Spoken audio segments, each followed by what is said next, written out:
I will read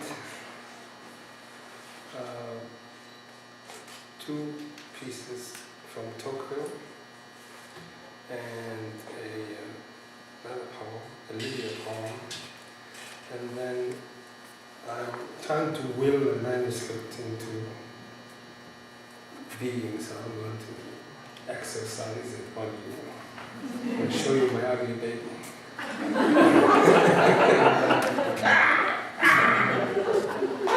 And smell its diaper.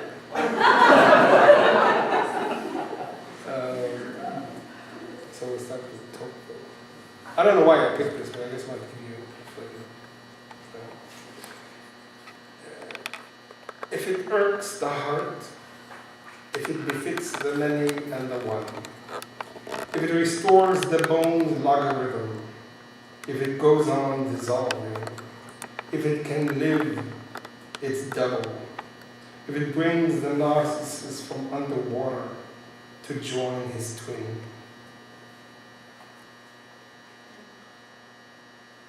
I don't know what it means. On the difficulty of documentation. I love it how in a poem just sort of a mascot emerges. So Wyatt is tonight's mascot. And I think this will make sense why, because the poem, the book is a lot of documentation, but the poem after that perhaps is what I didn't know I was going to write, is trying to document. And the poem mentions a photographer, Myrtle Winter, who worked with the UN documenting Palestinian refugees. And I was asked to write something about her photographs. And in a way, the challenge was, sort of, the poem was in response to this challenge. So I write about these beautiful photographs of the diaspora and suffering and banishment. On the difficulty of documentation. The village women carry the moon on their heads, each carrying a piece, or each carrying her own moon, the jugs of white stoneware in Myrtle Winter's photo. See how light spills into their dark robes in thin array after a pleasant guise, when her loose gown from her shoulders did fall. Why? Its white deluge is the phosphorescence of their headscarves radiating against twilight. Each a planet then, rejoining a galaxy on the run. I recall, such people have no time for beauty. I recall, beauty is one of the great conversation stoppers of our time. Evidence is plentiful that the twilight these women walk is a betrayal. The child whose skin is a crumbled sack around the muscles of his legs and buttocks. Look at how his mother's beauty is fleeing. Look at the faces that evoke an age-old pharaoh. Alas, we who wish to lay the foundations of kindness could not ourselves be kind. But you, when at last it comes to pass, do not judge us too harshly, Brecht. Do not judge us for the strange fashion of forsaking, Wyatt, because what beauty does is almost a crime, Brecht. And what the photographer's eyes take from them must be a kind of theft too. But why do they flee from me, these beauties that sometimes did me seek, Wyatt, into refugee tents, weighed down with thirst, toward children whose shaved heads gleam, and men whose faces are horoscopes of dejection. And what of that look, and the all too human, to be enthralled, and fain know what she hath deserved, the squalor that makes the brow grow stern, the just anger that turns the voice harsh, Brecht.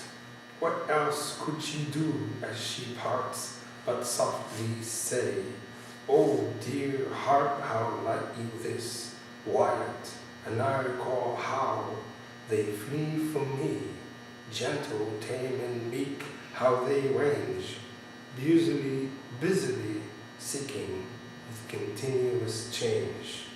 Wild.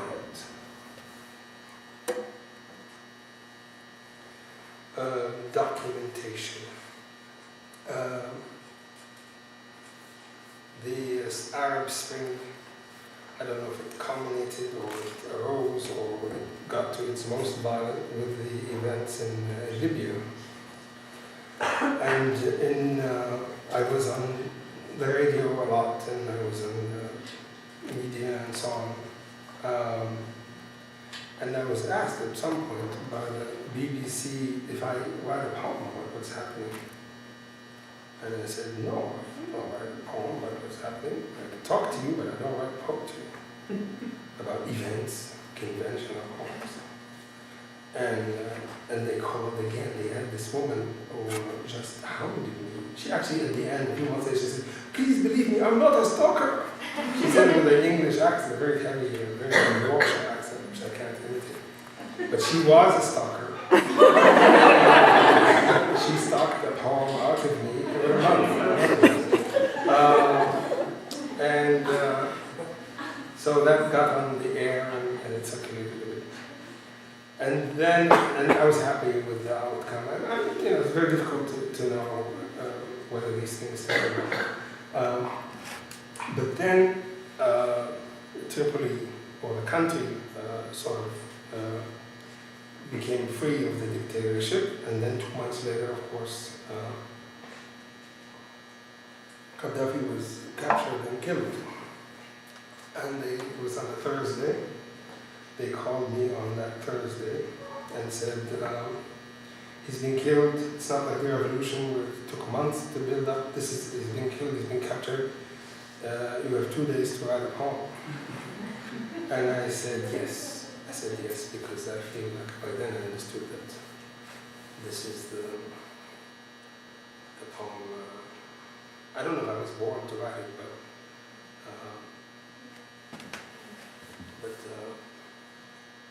after 42 years, the only fact is that I was 5 years old. The only person I was 5 years old when the dictator took over in a coup. This is the first time. 5 years old when the dictator took over in a coup. Curfew shut our city down. Bloodless coup, they said, the many who thought this could be good. The dictator, a young man, a shy recluse, assumed the helm, bent in piety, the dead son of megalomania hidden in his eyes. Could not go to the store to buy bread or newspaper, could not leave home, visit friends, the radio thundering, hatred-wetching, blood-curdling song, signs that went unread. Factories built and filched, houses stolen, newspapers shut down, decades of people killed, 42 years. But that's all over now. How can you say over when it took 42 years? I was 5 when the dictator took my brother away. Over now, 42 years, must look ahead. His face half blood-covered, half smirking like Batman's Joker, hands raised, fingers pressed together upward, saying, wait, calm down, wait. Wait 42 years, 5 years old when my father was killed, standing in front of a hotel. Bloodless school, the country like a teenage girl forced into marriage, hoping her groom will be kind. In between, there was blankness that burned like a million suns into her eyes, death like air everywhere. What was it like to be held by his men? Fingers pulled out, testicles fried, to be hung from a clothesline rope, the dictator's mistress pulling at my legs? How many killed by his men over the decades? The cracked skulls, the mass graves, the uncounted dead. What and who taught you, O sons of my country, to be so fearless, cruel? Him, they say, 42 years of him for 42 years. Who taught you to be reckless, heroic, the low life we had to live under him, the lives we were asked to live as dead? Alive we want him, alive, many kept shouting, so that they could give him tastes of his own medicine? Alive, alive, keep him alive. And many others disbelieving they'd caught him. Their shrill Allahu Akbar's exclamations of astonishment. What have I done, O Lord, to deserve the honor of capturing the rat? The nightmare, game over. The night game of breaking into houses, arresting sons, the day game of civility. We'll bring him in a few hours. We'll bring him back. We'll bring him back in 42 years.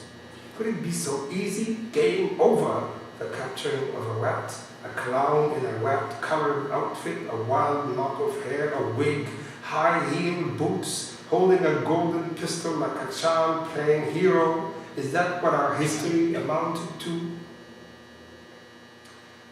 Somewhere there were suns that would never light. Somewhere there were holes in the air that was full of death. We managed to hold our breath and live our lives. Could it be so simple, oh Lord, to end an epoch? Killing, kidnapping, murder, massacre, slit throats, vaginal tests for women he wished to sex, vaginal rapes, anal rapes of dissidents, humiliation, denigration, outsourced whippings, money changed on oil tankers, boiling water poured on the heads of maids, hot iron pressed on servant flesh, broken ribs, feet whipped until swollen like cantaloupes, bodies left hanging in public squares. I was 5 when my brother disappeared. I was 13, I was 20, I was 76. I was never allowed to reach words. 1 minute, and all that history is found hiding like a rat. History like a rat, hiding in a sewer drain. History too hot to hold, the magic in seeing it come to an end. The pain too dark to bear, too light, too cold. The astonishment unbearable will kill you if it lasted too long. He died of his wounds.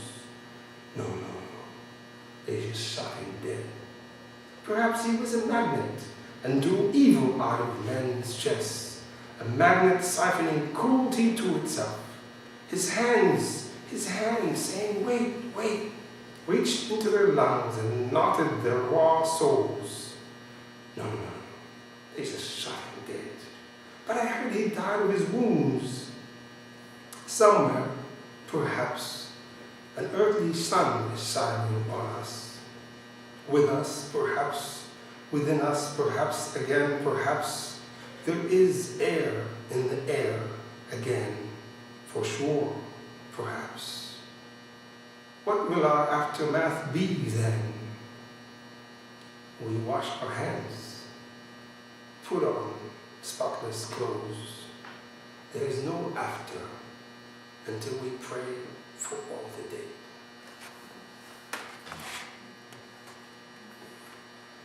So that's the, I don't know if you call it the Qadaf part, but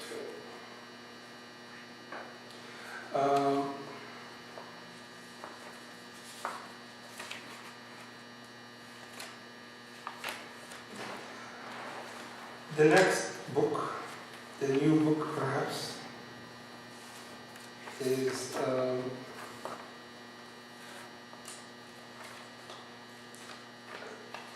work with translation, with play on translation, trying to make use of the language of translation.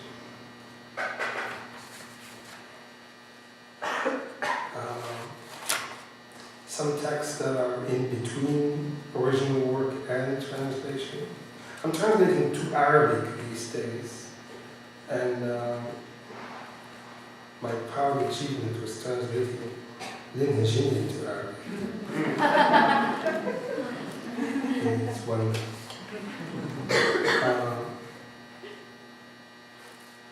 Maybe an elegiac mode.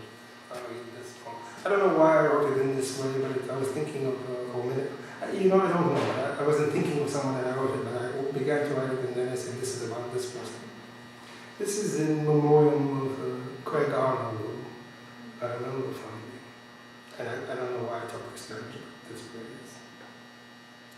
To osculate the post erratically does not moan, to cognize it near or moans to a size of held of a memory as it fleshes up into a monument of dangerousness. When I rode the words of others and prowled into the cess of yesterday, I and today, I shook out of that drowning it, compliment and slept. Although not much water, I existed in my own thirst as well as I could, and thus a book compressed, an exhaustive story of fierces, stubborn stars to return to the shivering field undressed.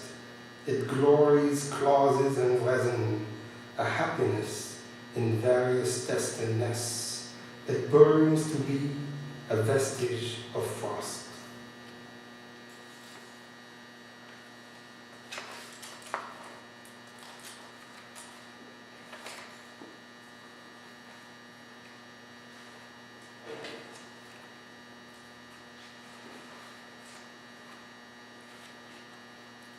To say you have eaten your memory. To say you have burned and warmed yourself with the fire inside your skull. No one will understand, not even the lost. Granted, some things are not said in two languages, and you have a deep desire to smear a surface with your fingerprints. A word falls in no ears, like dripping water in a small pool in a cave, a rivulet of ringing answers. A word falls from your mouth like an alarm going off. Try as you wish. An inappropriate word drags along with you like ball and chain. You must forget who you are and proceed. Bridges are headlines, the street sentences. You are the reader's finger crossing the page. This puddle, the dew on the grass, histories of clouds. You came to me like a thorn on the floor of the temple where I kneel. You came to me like an insect entering a flower, slowly, slowly. Then the words streamed out like bats. All I could do was circle you blindly while the world interrogated itself. A breeze underway, a scent of iodine wafting, the wind rocking the trees, desire rattling us, a sail drifting beyond exhilaration. The ripped stitches soft as down, like the smoke of tiny fires seen skies above, earth, a brackish word in our mouths. So many moments, where do they come from? Some kind of rain pelting me. Come along, but I don't know you, don't know who you are. You load so much on my back and into me. You talk trying to remember a forgotten password. I am lost between your moments. I can't help. Things begin to hammer at each other. Words refuse to whistle up our throats. Birds and leaves, something shredded in the air. Sing the instrument's throat and string. Someone is trapped in his story. His words will be the future of regret. Can he transcend his sentences and rummage through them for the potential of human love? The past and sea. The past is a sea inside our bodies, a tired tussle between divergent currents. We are not sure what it is we shore.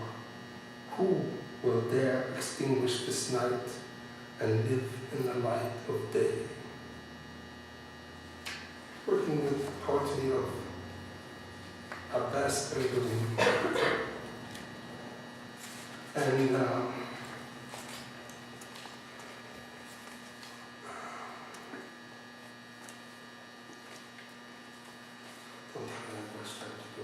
there's a longish piece, is an ode. An ode by Imr al-Qais. Imr al-Qais is one of the great poets of Arabic poetry. It's one we learned from 500, but the year 500 or so. I think I ended it. But it's long, so it's a long end. Imr al-Qais is ode, or the ode of Imr al-Qais. Weep now, friends, over the beloved, remembered on the sandy edge of entering and lift. Her traces remain encased in clay. The south wind blows sand over them, the north sweeps her grains away. Courtyards and alcoves now desolate, wild deer dung pellets like pepper seeds cover her ground, lies. She stood in the tribe's garden, amid acacia shrubs, my eyes tear-blind, stung by bursts of color synth pods. Will you die of grief? Is there no patience left in your chest? Friends try to push my lament into an abyss of dust. No cure but sorrow seeds, fed on gushing tears. No hope can bring me solace, mourning two more losses, the mother of plowing and her neighbor, mother of the pains in Nassau. Fair diffusing musk fumes as they move, like the soft zephyr carrying the scent of the clove. Tears down on my breast, tears dripping my sword belt, tender assault was my love. Days pleasant spent with beauties, the day at the pool of Glory House, killed my dromedary to feed the maidens. Happily they cut the meat, heedless of this costly gift. The riddle a camel saddle trudged on saddle free, spread the meat into the kettle flame, fat woven with lean, like fringes of white twisted silk. When I entered Oneza's Hoda, she vowed to step down. Travel on foot shunned me while the Hoda swayed. Get off, she said, never let the reins hang, speak to me, forget our weight. Let her ride us happily on, I said. Think you the first, Oneza? How many mother has my love entrapped away? All night long away from her kids. In my arms she slept until the babe's distant shrieking rose. Many a fair one, tent unreachable by others, have I enjoyed playing with, passed by centuries on watch near her sleep. People who would have killed me if they could conceal my corpse. I passed them by as the Pleiades in the heavens throbbed, like an ornamented girdle set with pearls and gems. Another day when I walked Oneza, the sand hills, and she vowed me and all mankind to shun, even if I would be the last. I said, Oneza, be kind. This coquetry put aside, deny me love, toss me away, but be kind. No lies have come from me to you. Your loving is killing me, yes. How often have you pressed my heart? And when did it not do what you please? Does it not kill you? Does it not kill your heart that your eyes look upon me and never flow tears? Ah, mirage, what excuse have you for your life, she replied. Will your follies ever escape a nature made of errant knots? I followed as she walked down. Her embroidered woven skirts erased her footprints in mine. Then out in the middle of open plain, sandy undulations and sand hills we sought. The two side locks of her head toward me, I do when she leaned on my chest. Slender waist, ankles full, breast shining, polished like a mirror well hid, complexion like the first ostrich egg, white mixed with yellow, body nourished by water, unsullied by others' descent. She turns away a smooth cheek, forbidding with a glancing eye, like a wild mother with young in the desert of Wajrah, neck like a white deer's, proportionate, ornamented, a perfect head of hair, loose and topped, adorns her blacker than coal dust on dark night, thick like a cluster of dates on a heavily laden palm. Curls creep up the top of her temple, plaits lost in the twisted hair and the hair falling loose, mourning when she wakes. Particles of musk dust her pillow, and sleeps on, she does again. Awake at last, she need not gird her waist with a working dress, touches me with fingers thin as the worms of the desert of Zabi, and she meets me with a slender frame, thin as a twisted leathern noose, rein of a camel, form of a palm tree stem bending over from a double weight of foot and wing. At night, she brightens the darkness, as if she were the light tower of a monk. well-proportioned height between a long dress and a short frock. Even a wise man can't stop gawking at her, his gaze shifting from baseness to gratitude. The longer he looked, the follies of youth shed, art unceasing its love of you. Bitter counselors have warned me of the disaster your love would bring, but I threw sand at the words, flinging his curtains around me, encircling me with waves of deep grief. Night let loose what sorrow it could. His huge bulk slowly pressed me, his breast, loins, his buttocks weighed on me, and then passed afar. I said tonight, you are a wonder, your stars held up as if by ropes of hemp tied to solid rock. Dawn will come, O long night, but no light will ever be bright without my love. Other times I filled the leather water bag, entered the desert, trod the empty waste. To the wolf who howled, a gambler whose family starves, brothers without riches we now are, I said. We give away our gains and remain thin, and while the birds were still nesting, I mounted my steed, well-bred, long-bodied, outstripping wild beasts in speed, swift to attack, to flee, to turn, yet firm as a rock torrent swept bay, colored smooth as the saddle that slips from him as rain from smooth stone. Thin fire boils within him like the snorting of billion kettles. At full gallop when others drag their feet in the dust of fatigue, a boy would be blown from his back. A strong runner loses his clothes, fast as a top spun by a crafty child. Buck-flanked ostrich-led, speeding with the gallop of wolf. Thick tail hides the space between his thighs, sweeps the ground. When he stands before the house, back huge grinding stone, the blood flowing in him thick as henna juice in combed white hair. Riding him, I saw a flock of wild ewes, maidens in long trailing robes. They turned for fight, but he passed their front runners, kept them flocked, outran a bull and a cow, killed both, no sweat on him to wash. We returned at evening, no eye could capture the whole of his beauty, perfect parts drawing our visions apart. He stood all night, his saddle and bridle on, all night while I gazed, admired, never asked for his stable rest. Like us now, brothers, friends, standing, stone still mourning while around us lightning strikes. See it glittering like the flesh of a magician, like the flash of a magician's two hands amid thick gathering clouds. Glory shines its lamps, as if some monk in the heavens dipped their wicks thick in oil and lit their start. With companions I sat down, watched the lightning and the coming storm. The rain widespread all the way to Qatan, its left and pouring on Star Satar and beyond, all the way to Yazbum, hurled upon their faces the huge cannibal trees. The spray drove the wild goats down. From the Conan Hill and at Tarina's orchard, not a date tree stood, not a building except those strengthened with stone. The mountain looked when the rain first poured like a man, cowering in his strapped cloth.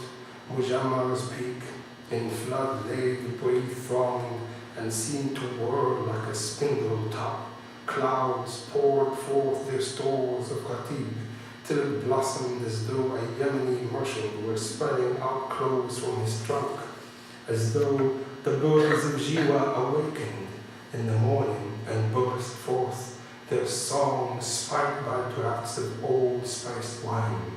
Slathered with mud, the wild beasts looked like dusty wood bulbs knocked about, wandering the desert, night upon them befell. Okay, thank you all.